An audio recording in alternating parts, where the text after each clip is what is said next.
All right, hello everyone. My name is Ben Firestone, and for my final food presentation, I decided to research and talk about French onion soup. So, kind of a brief history of the soup itself. French onion soup is, of course, a French dish, as in the name. Um, and the dish that we know today, just in restaurants and different things, took shape in the late 18th century. Um, when Louis XV was the King of France. Um, but despite that, despite it being a more recent dish, similar broths with vegetables and different things were made in ancient Rome 8,000 years ago. So the style of cooking and the style of dish is not new at all. But the popularity of it kind of took hold in the 18th century. And there are various kind of stories for how the dish kind of came to be in the 18th century, and they all involve the King of France at the time, Louis XV. And one of the most common stories of how the dish kind of evolved was um, King Louis coming back from a hunting trip to his cabin, where he only apparently had onions, butter, and champagne. Um, and so his chef made a soup out of those ingredients. Um, and that kind of was the soup, and it kind of went on from there and became really popular in France. And today, French onion soup is loved by many, and is often thought of as a comfort food in France. Um, so in terms of the dish's nutrient composition, for one bowl of soup, which is approximately one serving, there's 478 calories, 24 grams of total fats, 45 milligrams of cholesterol, 815 milligrams of sodium, so it's pretty high in salt, 492 milligrams of potassium, and then 21 grams of protein, which was kind of surprising. There's kind of a reasonable amount of protein in the dish. Um, and then you have your vitamins down there, and it's pretty high in calcium and iron, which is also pretty interesting.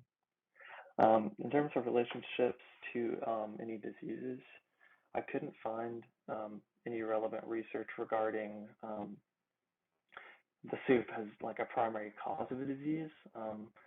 But of course, with any food or any, cooked product, you can always have, foodborne illnesses that could come from, food poisoning or improper food safety preparation at a restaurant or something.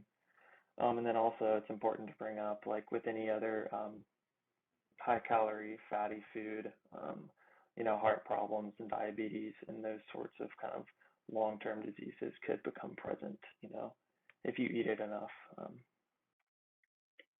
So in terms of the dish itself, the ingredients, it's pretty simple and really straightforward. I ended up making it um, with like a meal kit, that you order. And almost all these ingredients were part of the one I made. Um, so you have butter, whole onions, usually white or yellow. You wouldn't use a red onion for something like this. And then chicken stock. And this is a pretty large recipe, so some of the quantities might sound big. Um, and then salt, black pepper, and then finally some type of bread, and then cheese to put on top at the very end. In terms of agriculture, the primary agricultural ingredient within the dish is, of course, the onion. And what was really surprising to me was how much onions are actually produced. I didn't really think about this, but the top onion producers in the world are China and India, who both produce around 50 billion pounds of onions each year, and that's individually. So over 100 billion pounds of onions for those two countries combined. It's pretty insane. And the United States is pretty far down the list. We only produce 6 billion onions each year, which still sounds like a crazy, or 6 billion pounds of onions each year, which is still a crazy number. France does produce onions, but just not at the scale of these countries. It just has to do with the country's small size, I would think. Um, in terms of the dishes preparation, this is kind of a mix between what the website I looked at said and what I did. So the first step is just to, of course, slice the onions, and then those just get caramelized in a pan with the butter. And this picture over to the right is kind of how caramelized you want them to be at the end of the cooking. And it looks, you know, a little strange, but that gives you apparently the best flavor in the soup at the end. And then once the onions are done, you can add in your salt, pepper, and chicken stock. Um, and then while that's simmering, you know, for around 10 to 20 minutes, you can slice your bread, um, and also grate the Gruyere cheese, which is a French cheese that's traditionally used in this dish. Um, and so to assemble it, you just put in some of the toasted bread into a bowl, and then ladle in some of the soup, and then finally just top it with the bread, and then cover the top bread with the Gruyere cheese, and then finally just put it in the oven under the broiler to get it nice and caramelized and melted, and that's pretty much the dish. So in terms of how the dish tasted, I really liked it. I would definitely try it again. I think the version I made could have been definitely a lot better, more oniony. And I think that trying it in a French restaurant or just a restaurant in general would probably be the best way to try this dish. I wanted to try to make it, but I think the flavor of it would be a lot better if you had it at a restaurant where they, you know, just take a little more time to do everything right. Um,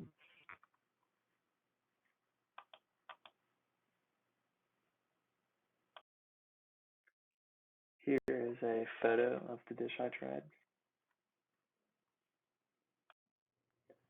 So in terms of a comparison between cultures and just kind of looking at the dish in that perspective, it kind of brings up the question, can a cuisine be defined by a single dish? And um, you know, I think when a lot of people think of French food, I think the first thing they think of is maybe French onion soup. And for me, that was the case.